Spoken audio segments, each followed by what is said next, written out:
What's up, guys? Welcome back to the channel. I'm hoping next week might be able to get some tint. That's my intention, but we'll see how it goes. You gotta pick what, gotta find a time that I can do that. Also, I need to get a haircut too, so probably try to wrap them in the same day.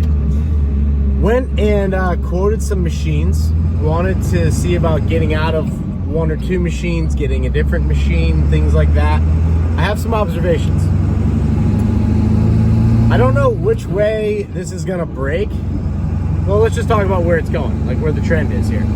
So I went to go look at some machines, have them quoted, and I have some relatively recent machines that we've sort of outgrown, need to adjust on, and they're 22s. Not great.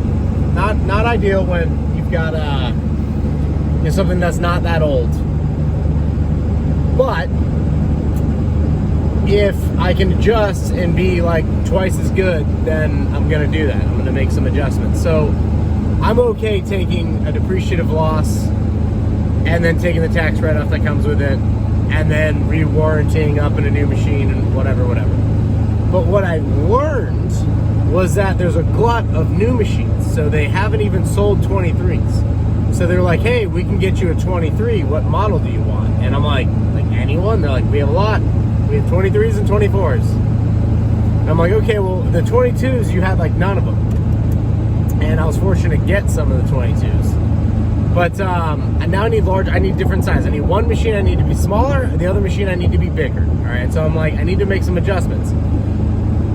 The trade-in value or the resale value, not there. Because the resale market is either a cash market or it's an 8.5% finance market.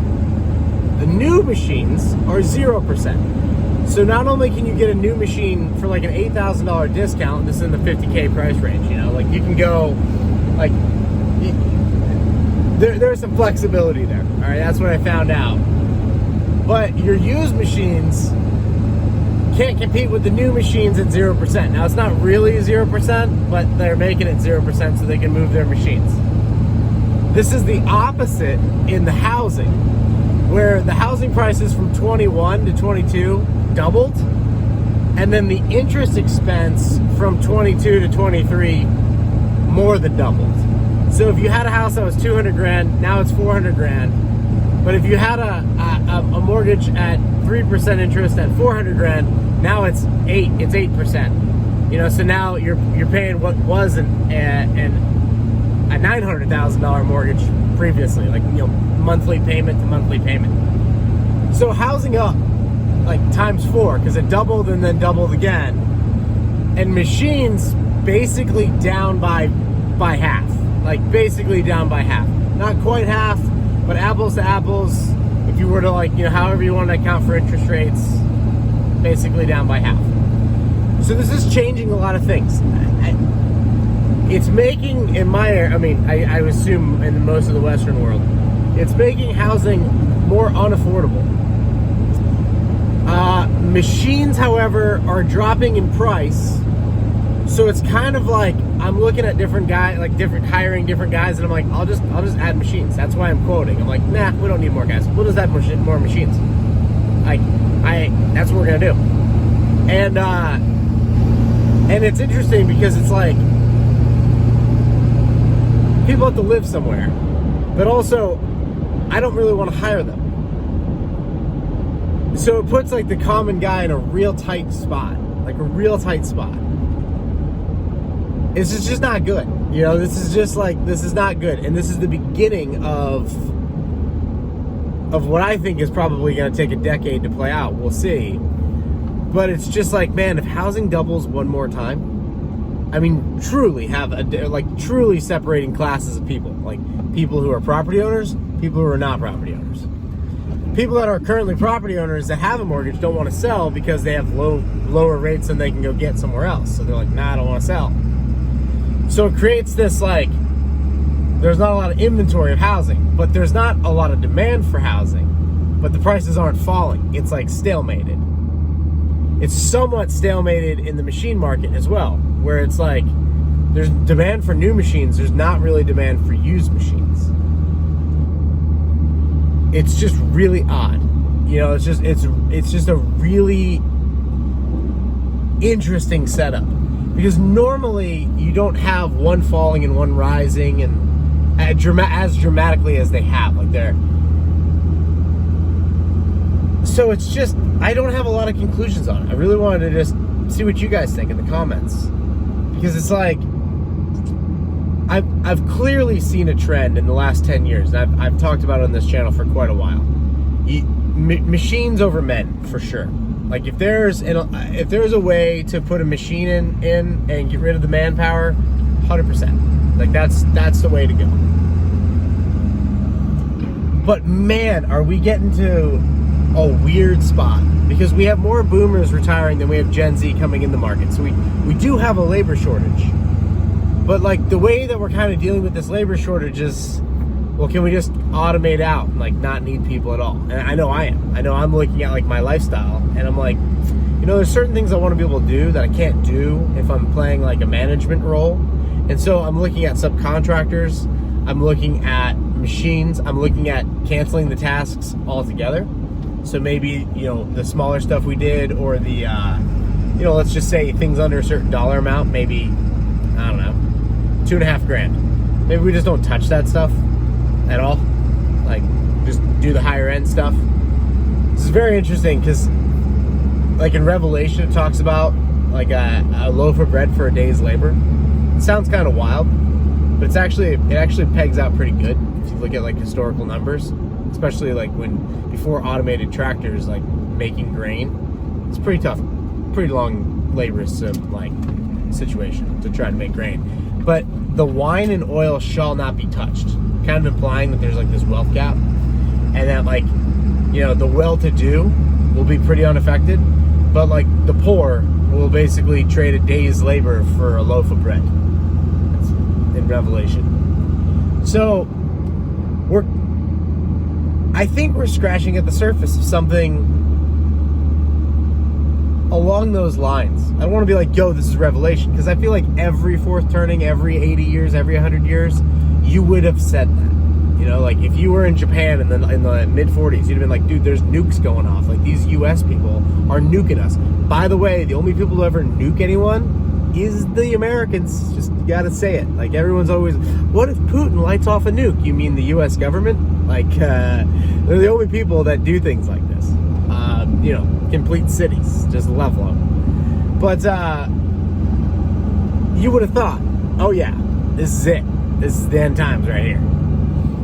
And likewise, you know, you probably would have thought that in, you know, the previous centuries, where like the 1800s, all the things that happened in the 1800s, it was civil war. Well, really, it's a failed secession. No one was fighting over the control of the government. You know, they just wanted to secede here in the U.S. Or certainly in the French Revolution. You know, you'd have been like, if you were there at that point in time, you'd have been like, yep, this is it. So I feel like that's probably a thing that occurs every century of some extent. But it's interesting, you know, because it actually makes it cheaper to automate the people away. It's kind of like, well, if I want to go grab another machine, pretty cheap actually right now, 0% interest. I know that the inflation is probably, everything I buy is going up by like 10%. The machines have fallen by 15%, but it's going to cost more to make the 25s and 26s. So it's like, probably whatever I need, get. So think real carefully about what you need if you're going to finance anything. I don't think I want to finance anything. I think I'm like pretty like, you know, not really anything I really want there. But it doesn't make like, it's just really wild. I know this is kind of a scatterbrained out video, but I'm just contemplating it. I'm just like, man, this is getting really interesting. Because if this goes another round or another 2 rounds, like you can already see the societal trust breaking down. You know, like I don't care what the CDC says, they're probably lying. Like I don't care what the Fed says the interest rate is, they're probably lying. Like there's just lies and lies and lies. So and then on top of that you got AI. Like eventually I won't even be making YouTube videos. Like it'll just be like, you know, upload it into an AI and like, here's Trav video on this. Like that's just going to be possible, and people will be able to make fake videos and deep fakes. And so we're getting to a spot where it's like societal trust is breaking down. the classes have diverged, and like there's several people that I know in my personal life that I'm like, yo, we're seeing beginning signs of some apocalyptic stuff here, like there's some beginning signs, like this is not the time to chill. This is the time to be getting going and getting things done. And there's like my brother, for example, yeah, I think we'd like to get a 1 acre place so that we can have a garden. I'm like, you're a family of 5, so you need to be thinking 5 acres, acre per person, and you need to be doing that effective now, because like, what's the plan here, dude? Like it's getting kind of wild, and it could just get wilder. It's also we're getting to a spot where things are kind of like, the incompetency is really just astounding. If you think about like what's going on with Boeing, like doors are just blowing off, like nobody cares. Like there's no quality control. The thing for United Airlines is like,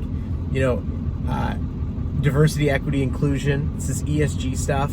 It's like, oh, we hired pilots that are diverse. I don't care how diverse they are. Get me the pilot that flew numb. All right, like I don't care what color they are. I don't care what religion they are. I don't care about any of those things. I care about how many flight hours they have and how good they are. But like, that's not a metric that the CEO cares about. Running a huge airline, not a metric he cares about. It's pretty nuts that we're just getting to the spot where things are getting there. I'm seeing people out in the store in their pajamas, flip-flops and pajamas. Nobody cares. Nobody's wearing suits. Nobody's doing, like, this is something you guys have made comments on. It's like, Trav, you gotta up your attire. And it's like, you're right. Like, definitely right. So I've been thinking through, like, what am I, I like functional clothing. Very functional clothing, but just in general, we're just getting to a spot. My buddy's finishing house, I'm finishing house, where hopefully he's going to be done hopefully in 60 days, 30 to 60 days. I'm going to be done maybe in 90 to 100 days, but it's just like getting subs. The competency is just not there. It's just not there.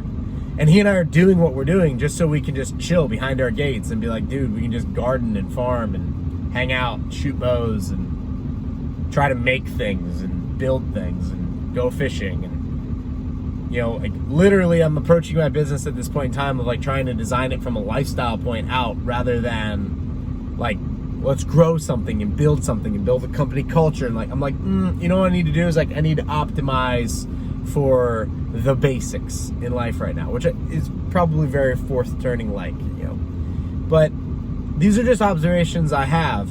And the one thing that I see that's kind of like a bright light in this, and we're starting to see, like, is the alternative currencies. By alternative currencies, I mean like gold, silver, crypto. Some people say it's just Bitcoin. Maybe. It's kind of a tracked blockchain. If you know your history, things that are fully tracked, not great when things happen. But I'm a fan. And if you look at that, housing's actually falling.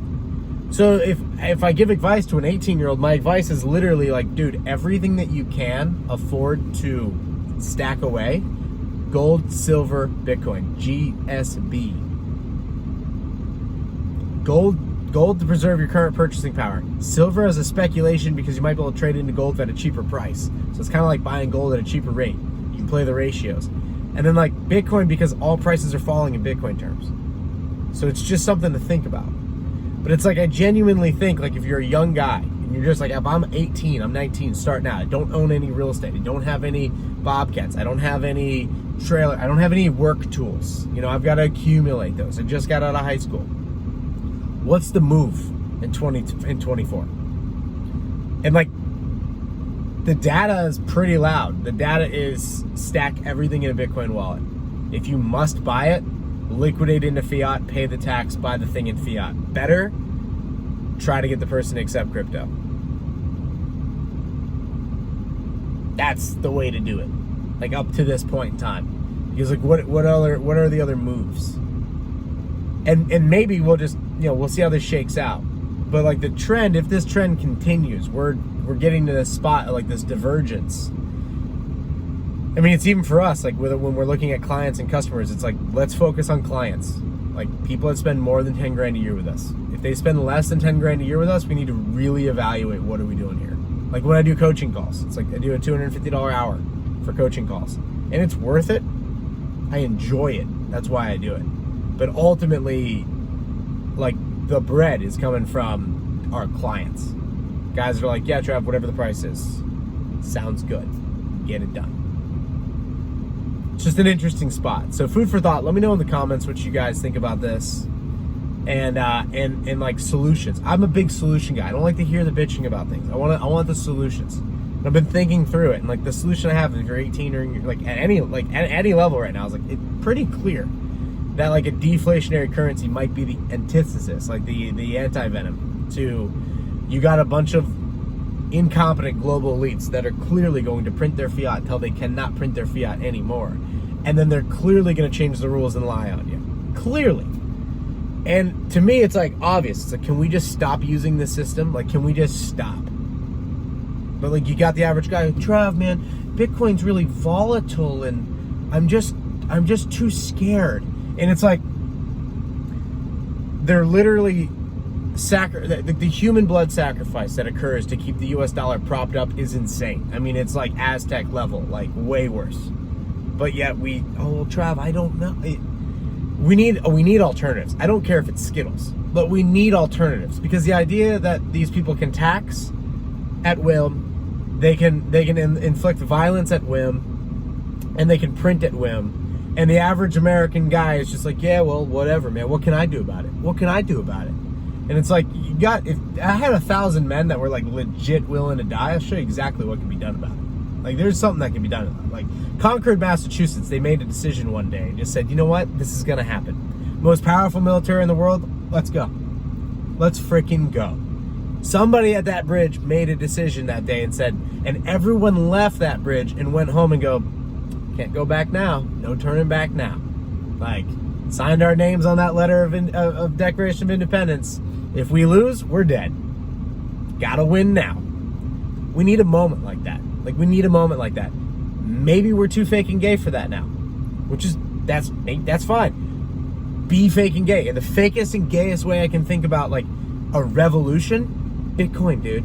Like, just do a Bitcoin revolution. Just get real gay with it and be like, I'm only buying things in Bitcoin. I'm only earning things in Bitcoin. That's a solution. I prefer the lead and gunpowder options, because I think there's certain things that are just disgusting in our society. That's just like, it's really, they're trying to normalize like weird things. And it's like, need some ropes. But the average American guy is he's not really down to hear that yet. Like, he's gonna need a little bit more lying, and he's gonna need more theft, and he's gonna need more, and he's gonna need to be gaslit, and then it needs to happen. But if it doesn't happen, like, what's the gayest way we can do a revolution? What's the only thing that all prices are falling in right now? It's definitely Bitcoin. So it's like, it's an option. Like, it's a serious option. So anyway, let me know in the comments about this rant, what your thoughts are on this. And I appreciate you guys being here. See you on the next one.